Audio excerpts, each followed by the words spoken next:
Welcome to another week of CybHER Conversations. As always, my name is Katie and I am the Executive Outreach Director for CybHER at Dakota State University. And I am so happy that we have another week here with another amazing professional, Vicki Schumacher, who is the Vice President in Program and Project Management for iHeartRadio. And I am just going to let Vicki take it away. Thanks, Katie, and thanks for inviting me to do this. So a lot of you are probably like, what is project management? What does this mean? And what does a vice president do for this? So, there's all these fun words like development, professional, leadership, business strategy, company, all this stuff. But really, I sum it up as saying I'm a chaos coordinator. So project managers at heart, we really are chaos coordinators. So what does that mean?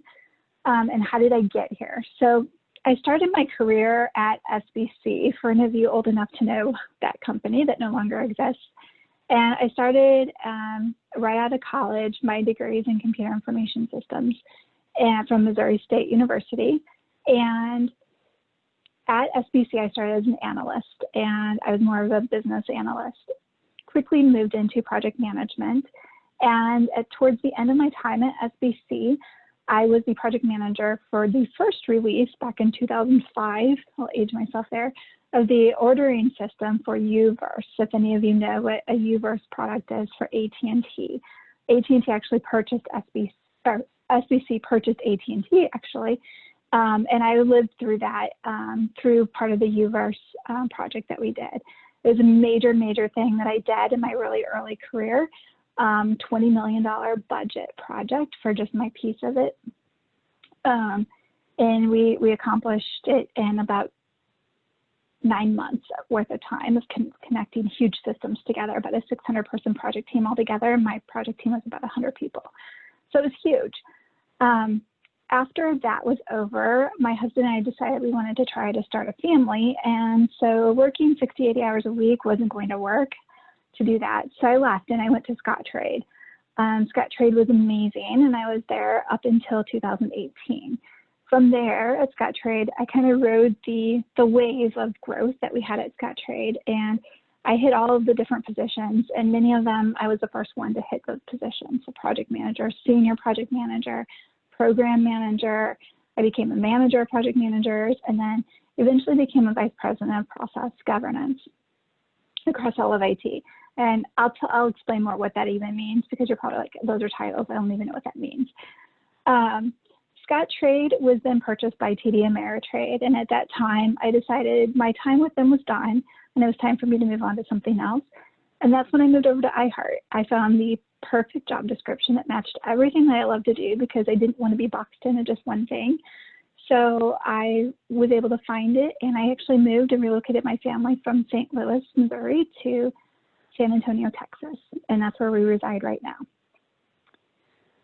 So what is project management? I'll take a step back here a minute. And by definition, it's the practice of leading work to a team, achieve goals, meet success criteria at a specified time. And it's really to achieve the goals given all the different constraints that are given to the project. Another term that you guys will need to know is a project is defined as a temporary endeavor with a defined beginning and a defined finish.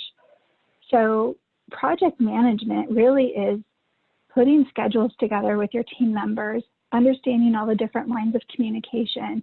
What are those communication mechanisms? Getting a cadence set up with your team. How do you make sure you know what all the work is that needs to be done? There's concepts of work breakdown structures. How do you do all of the different, how do you understand all of the work as you go and make sure it's broken down? How do you know the risks that are tied to it? And how do you make sure you do the reporting and the scheduling of that? A Scrum Master, now I'm going to jump into an Agile world here because I'm in technology and software development world here.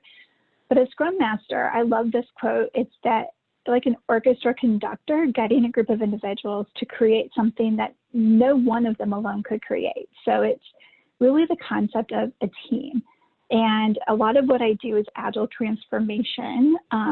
You might hear that as a buzzword in technology and in industry, But really, it's a different way of thinking about how you pull people together, and that you don't want the hero syndrome of one person jumping in to just save the day, but it's really about the team coming together.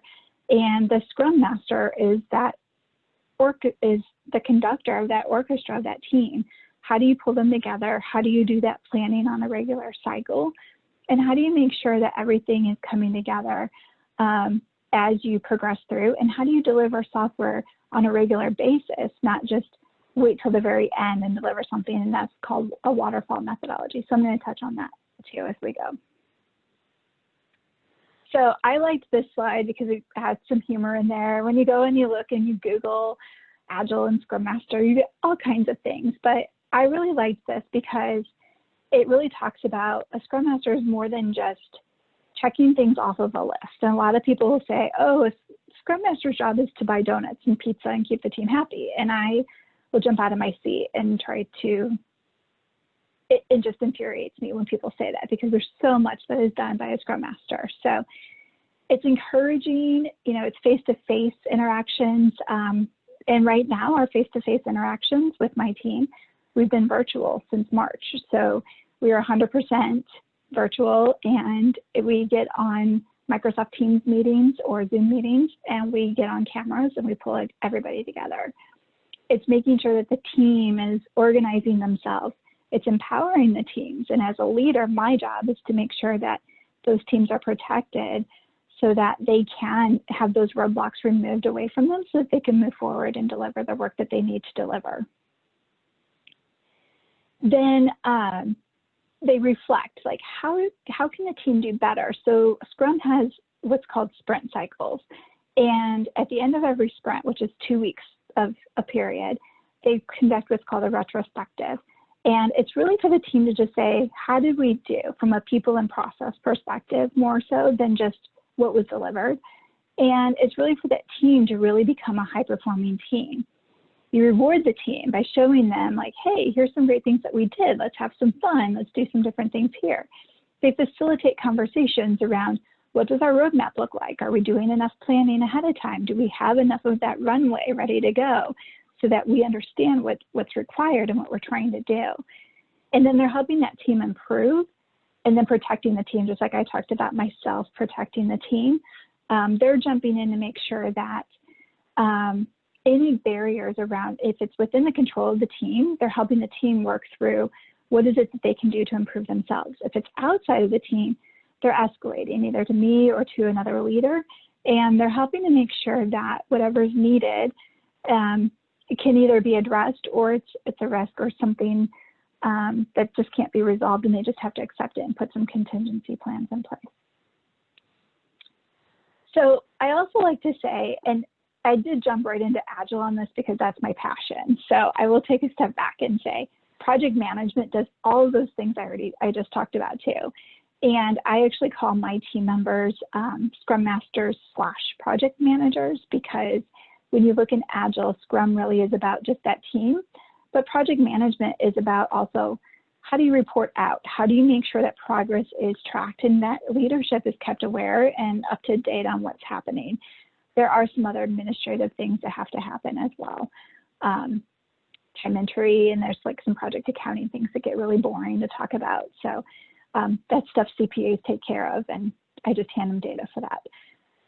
So really what we're trying to do is deliver the right thing in the right way at the right time. And that's true for all project management. But what Agile does is it breaks it up to where there might be small pieces delivered throughout a series of time, right? But Waterfall might be a different methodology that they deliver everything at the end of the time. Either one of those may be a right or a wrong thing to do for that team. So methodology can make a difference. So part of what I do is help teams sit down and look at the work and which methodology is the best way for them to go. And this applies to both cyber projects and to cyber is part of our IT team. And so I work with our cybersecurity team all the time. They're actually one of my favorite teams, so don't tell anybody else I said that. But I work with them. I work with our software development teams, our back office teams that do our web work, our apps, like I'm working across all of iHeart and any of the apps that you see externally and internal to our teams. Our project managers, Scrum Masters, are able to do this by conducting those meetings. So there's these daily meetings you can see in the top left corner. The people are together and they're just conducting and facilitating. They're conducting brainstorming sessions. That retrospective meeting that I talked about of how can we do better? What are the things that we actually did really well that we want to keep doing? And then sprint review is where you actually demo at the end of every 2 weeks. You demo working software to your product owners and any stakeholders that you have with your team. So anybody who's interested is what a stakeholder is. Anybody who's interested in what you create from a software perspective is invited to join that demo. So I was talking about methodologies. So I, as a leader in project management, I'm also in charge not just of individual projects, but also of methodologies. So I wanted to take a little bit here and just talk about the process.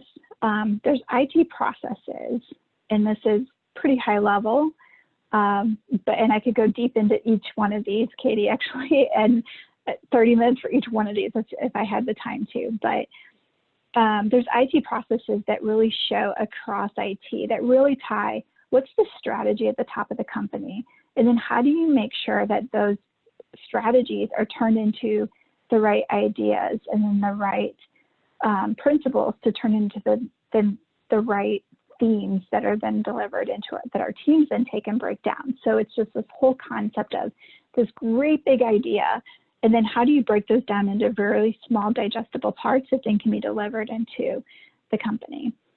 And any of these methods, waterfall or agile from a software development perspective, can do that. There's also processes around beyond just the delivery method of software delivery around like cybersecurity. There's NIST and a whole bunch of other processes. Architecture, software architecture has processes and concepts called TOGAF, which I don't know what it stands for. You guys can go look it up. But there's just a whole world of processes. And so project management, a lot of what I do as a leader in project management is how do those processes come together, and at what points in each of these methodologies do they need to be understood, and do our team members need to know when to pull their specialty process area into that methodology.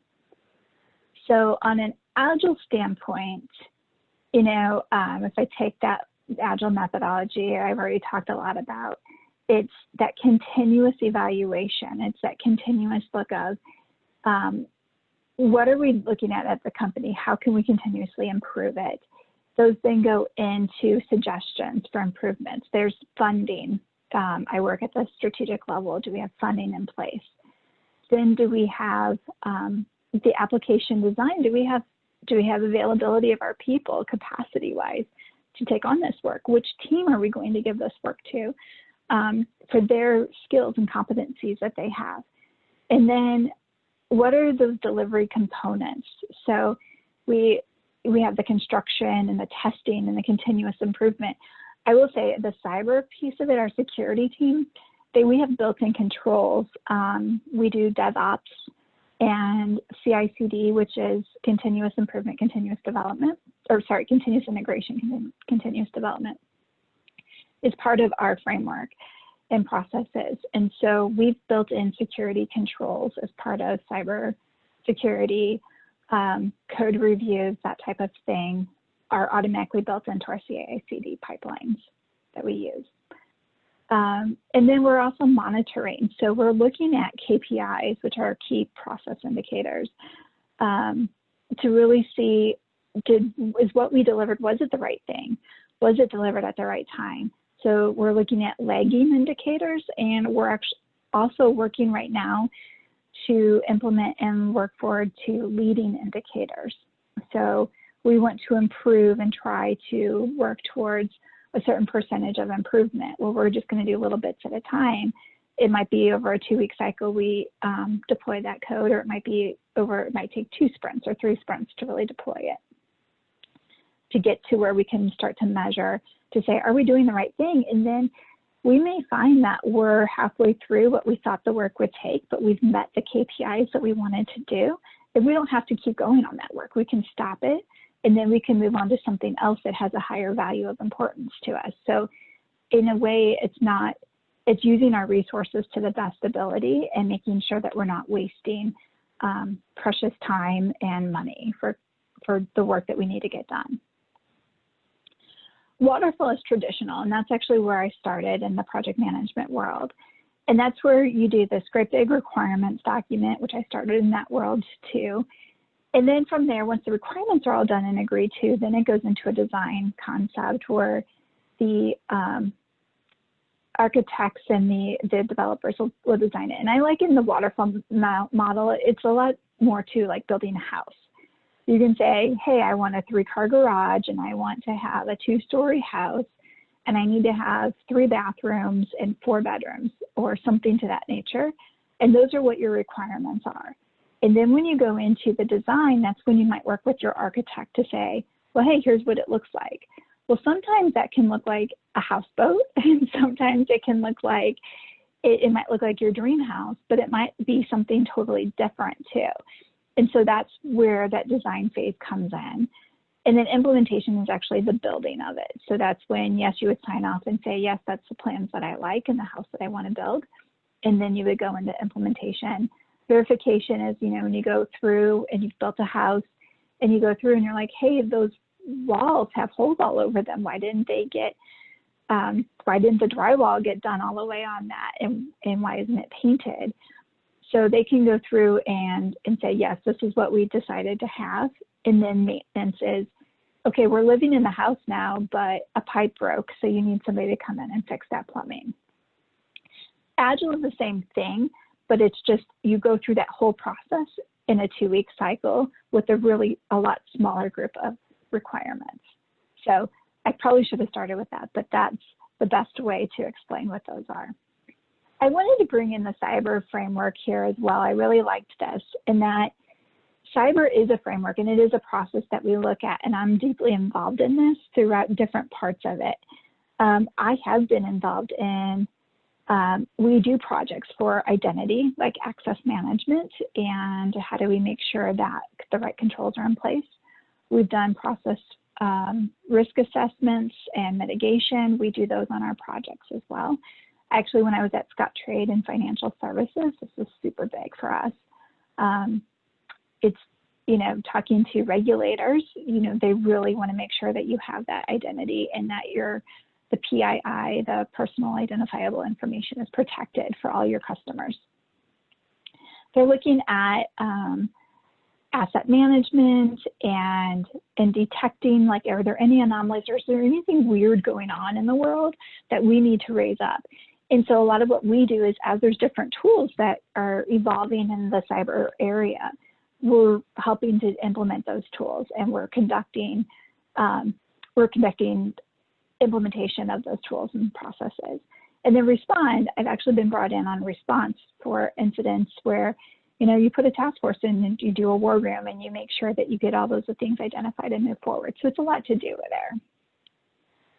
So risk management is huge.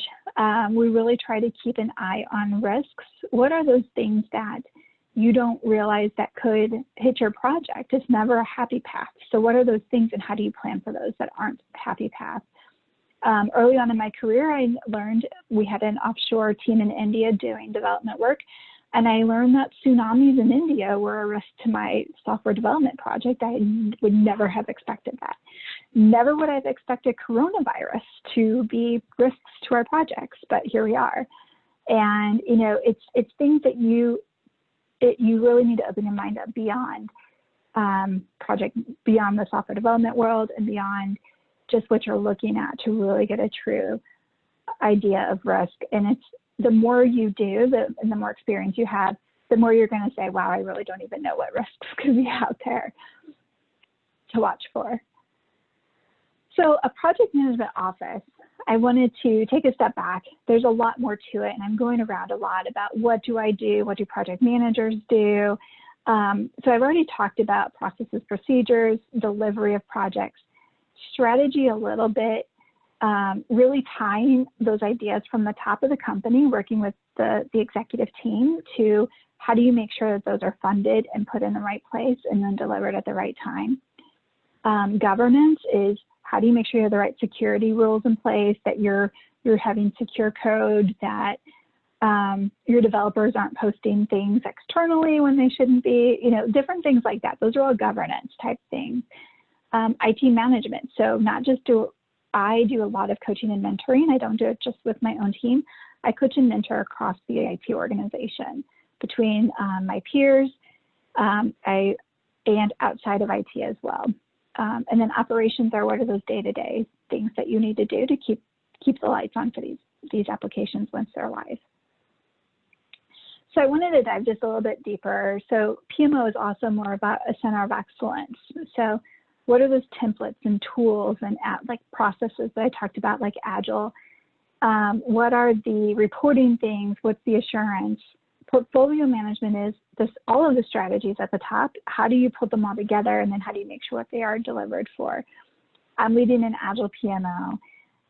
We're looking at people and how do we make sure we have the right project managers available and assigned to the right teams. And then how do we make sure that we're constantly developing those skills for project managers as a leadership position. So again, portfolio management, and then there's program management. Portfolio management really looks at business value, where program management looks at stakeholder value. And that's really a collection of projects that you put together. It might be 3 or 4 or 5 teams that need to do work to all achieve the same goal. And then project management is just one specific thing that you're delivering of quality deliverables, pulling together. And I know this is a lot really fast, but I do also want to touch into the career path of project management. So I really liked this slide. I found this on Google, of course. But really, and this really looks at typically what project management career path might look like. So it might be 1 or 2 years of learning of just being in a project analyst or an entry-level position. And then typically there's positions called a project analyst or a project coordinator, where you're jumping in, you're working, you're peered, and you're mentored by a project manager. And then project management, 5 to 10 years, that's project management, program management, senior project manager. And then from there on, it goes on up. And that's really where that portfolio management and the strategy management is really more your director and VP type level positions. As far as certifications and organizations are concerned, PMI is a Project Management Institute. They have a lot of great things. And CAPM is like an entry-level certified associate project manager is what that means. PMP is a professional project manager. And then there's a slew of Agile certifications. And I'm not even going to go into all those, but you can see on this slide, there's a bunch of different organizations around project management. And then Agile has a lot of other organizations, and you can find all of these if you look online. So I know I'm like talking really fast, so I really apologize to everybody for that. But I think, Kanthi, you have some questions maybe? Yeah, and before Kanthi gives the questions too, I forgot to remind everybody at the beginning, you can ask questions via the Q&A or the chat that you'll find at the bottom of the Zoom panel, the control panel. So if you have any questions, please submit those via the Q&A. We are looking at the chat as well, but I see that we have a couple. So Kanthi, go ahead and ask. All right, Vicki, that was impressive. You know so much about Agile. I have very little knowledge about Agile. So there are a few questions for you. The first one we have is, what type of technology do you work with in the project management position? Yeah, so traditional project management software is Microsoft Project. That's the first and foremost. We actually rarely use Microsoft Project now. I implemented a tool back at Scottrade for portfolio management called Clarity. It was purchased by CA. It's CA PPM, something like that. I don't know. It's changed names a million times since then. But really, it's that, and we use Jira for our projects. And we're now using Jira Align at a higher level to tie those dependencies together across projects. There's a lot of dependencies that we look at, and so Jira doesn't give us that ability. Jira Align just ties it all up a level higher. Awesome. How do you come up with the ideas for what you create? That comes from the strategy. So we're not the ones coming up with those ideas. It's the executives at the top, and it's our business sponsors and our business partners that really have those ideas. Sometimes there's technology ideas, there's technical debt that we have to do with projects as well, keep us safe in the cyberspace, if you will, but most of them, they're not come up at all by the project management team. So what's your favorite thing that you've ever worked on? You probably saw it in me talking, but my favorite thing that I've ever done is Agile Transformation. I led that for 5 years at Scottrade. I developed a coach internally, and she's amazing. We're still very good friends. And then coming to iHeart, they were already Agile to some extent, but really just improving and getting teams to be high-performing teams, and just helping people do better. And what has been your favorite experience so far? Like, you've worked in a couple different places, so what has been your most favorite experience? I think it's different at each one. I would say my favorite experience, I would go back to at AT&T. It was hard work, and it was a lot of time and effort, and just so much reward for just blood, sweat, tears, everything put into getting that UVerse product out. And it's a product people know across the US right now. At Scottrade, it was just people and the culture and just taking care of people and putting people first. That experience just has framed me up to full servant leadership, and that's what I aspire to, and I try to live by every day in my actions and interactions. At iHeart, it's leading without authority. I have my peers, and my boss is very supportive, but at the same time, I have to get buy-in from my peers before I can do and change anything. So I'm influencing without authority, and it's challenging, but it's so rewarding at the same time. In what ways does your team work with other Scrum teams? Yeah, so we work across all Scrum teams because we have so many initiatives or strategies that we're trying to implement that require multiple teams. So I actually implemented what's called Scaled Agile. That's where the Scaled Agile framework comes from on this slide, where you pull people together and do big room planning every certain time period. We do it every 12 weeks or so. And you pull all those teams together so they can do planning together and really track those dependencies at the same time. What was your motivation, or who encouraged you toward the project management field? So I was sitting in college, and project management wasn't a thing taught in school then. I sound so old, but we're not old, Katie, not at all. But I was sitting in a professional program. I was in a professional business fraternity, and they had a panel discussion, and one of the people there was a project manager. It wasn't talked about in college classes at all, and he started describing everything that he did, and I was just like, that's what I want to do. Like, I couldn't put it into words until I listened to it, and he described it. But the degree in computer information systems was perfect because I can call those developers out when they try to pull a fast one on me, and a lot of times they don't realize it until I'm in the room talking, and then I start questioning them. So in a way, it's kind of fun to do that, and then they know not to try those things again.